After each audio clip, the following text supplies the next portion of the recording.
Welcome to this first edition of Focus on Joplin Schools. I'm Brad Douglas, the General Manager of JET, and this show is basically talking about changes and new things happening to the district. And on the first episode, I thought we'd have the superintendent and the interim superintendent, Dr. Melinda Moss, and Dr. Norm Ritter. Welcome to the show, guys. I appreciate you coming on. Thanks for having us. Well, first, the transition between you two. I think you've been on the job 2 weeks? Yes, sir. 2 weeks. What's the transition been like between you two? Talk a little bit about that. Well, I am thankful for this time. It's a real blessing to be able to come in, work alongside Dr. Ritter, who has initiated a lot of things that have been received so well across the district, and I hear more and more about the systems approach process that he's brought the district through. Right. So this really gives me a time to work alongside him and learn that so that that good work can continue as power shifts more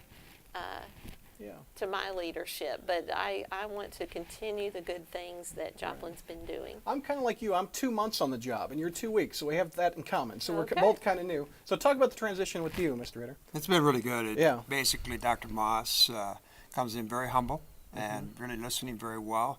Comes in with good experience, very good experience. Has an ability to be real acute around needs of people. The adults, the parents, the students, and so really, it's all about the students and what their needs are, and that's what the system is, and I think it's a perfect match, and so I think it's going to be very seemless as far as that transition is concerned. Now, Dr. Moss, you come from Harrison, Arkansas School District, which is about 2 hours from Joplin, if Google Maps is correct. Yes, that's correct. Talk about some of your accomplishments in that district. Talk in about Harrison? That. Oh my goodness. Well, I've actually been in Harrison for the last 10 years. Right. Prior to that, I was in Southwest Missouri school districts. Harrison has a history of being a very high-performing district, and over the last few years, the campuses were like National Blue Ribbon Elementary School. We had a National Blue Ribbon School. We had several of our campuses that landed on the Office of Educational Policy Top Performing Schools list, as well as Arkansas Reward Schools. Passed a bond issue within the last 3 years and completing a construction project that was almost finished when I left. So lots of good things in Harrison, lots of community support, and very fortunate to have some time there. And Dr. Ritter, you were the interim superintendent for about 2 years, nearly 2 years, here in Joplin. What's the biggest challenge coming into the district did you find from the previous administration, you think? What were some challenges you had? Basically, dealing with an empowerment need. In other words, really empowering the people that work closest to the kids and also empowering the students. I think that was it, and really kind of changing that culture. The culture itself was a very I wouldn't call it sick, but dysfunctional type of culture, and it really didn't have what I would call an alignment or a systematic type of thinking or approach, and so it was somewhat unhealthy. And I really don't want to blame the people here at all. It just basically was the system, and so it was creating a healthy system is really what the greatest challenge was. And in those nearly 2 years, what did you see different? What's changed since your first day? Basically, very good, very great, really outstanding kids, outstanding families, good people in the system. The system really stunk. But and so really creating a high-performing system focused on leadership, strategic thinking, as well as really helping people listen to each other and showing genuine concern. And really another thing that I think was really critical is really getting more of a systematic type of thinking going on with a plan, do, steady, act type of approach. And that's very, very strategic. And so getting that all in place and started, it takes a while to really get it mature, but that's really what the biggest challenge was. Dr. Moss, talk about what stood out for Joplin. Why did you want to come here? Many reasons, both on a professional as well as a personal point. My husband works in Springfield, Missouri, and the commute is reasonable for him to keep his same job. He was commuting to Springfield from Harrison. It's about the same distance either way. And then it triangulates me nicely between my two sons. I have a son and his family in Bentonville. My other son and his family is in Ozark, Missouri, so I'm right smack dab in the middle of those two. On a professional note, though, which was what I was looking at most closely, looking at the data, hearing the stories of what Dr. Ritter has done, meeting the board, Yeah. and seeing that the board was aligned and focused toward improvement, I really came away with the feeling that Joplin is set to explode.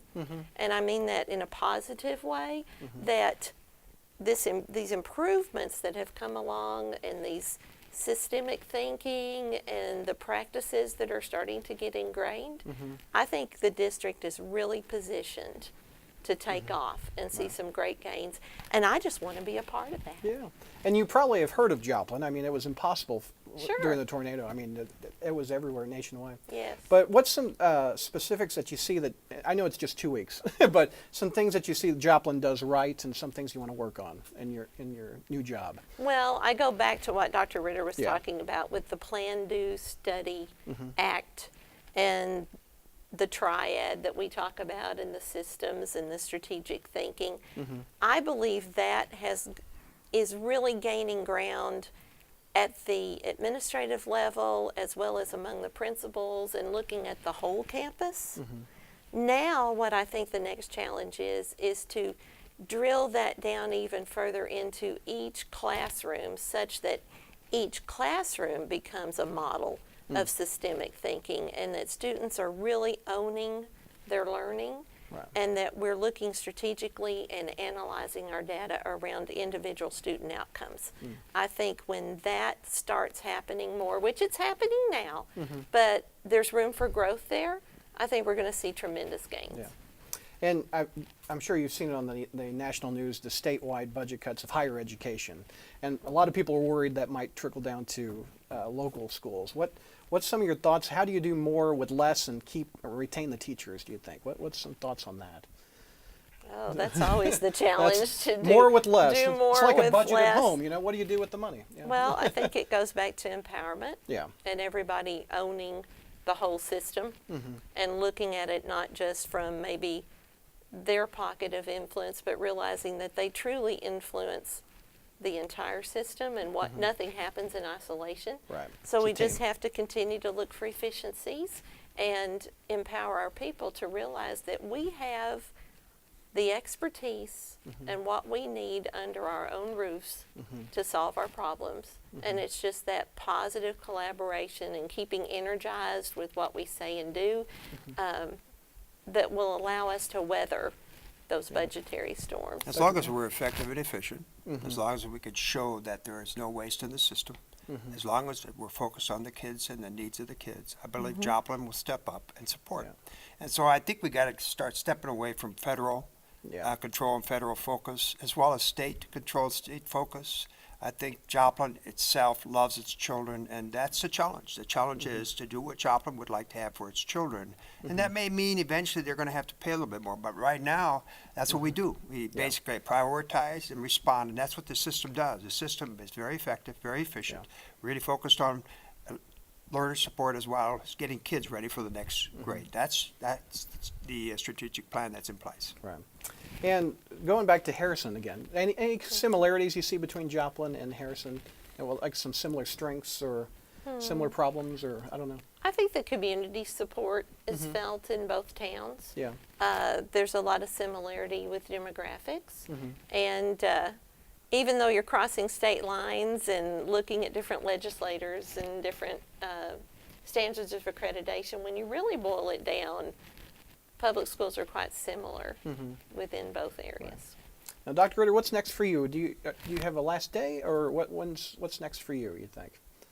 Question mark. No, basically, I am wanting and needed to be with my wife in Colorado, in Arvada, Colorado, and the earlier I can get there, the better.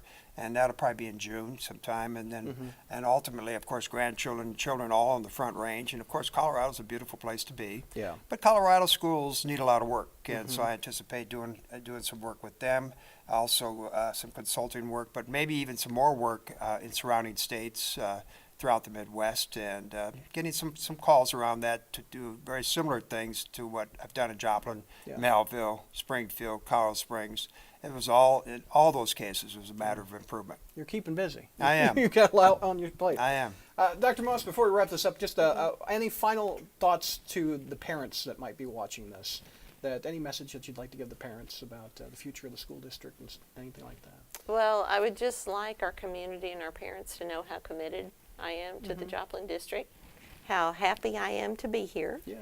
and that strong parent involvement and partnership is crucial to the future of Joplin. And as Dr. Ritter pointed out, community support of its schools, because I believe that schools are a reflection of the community.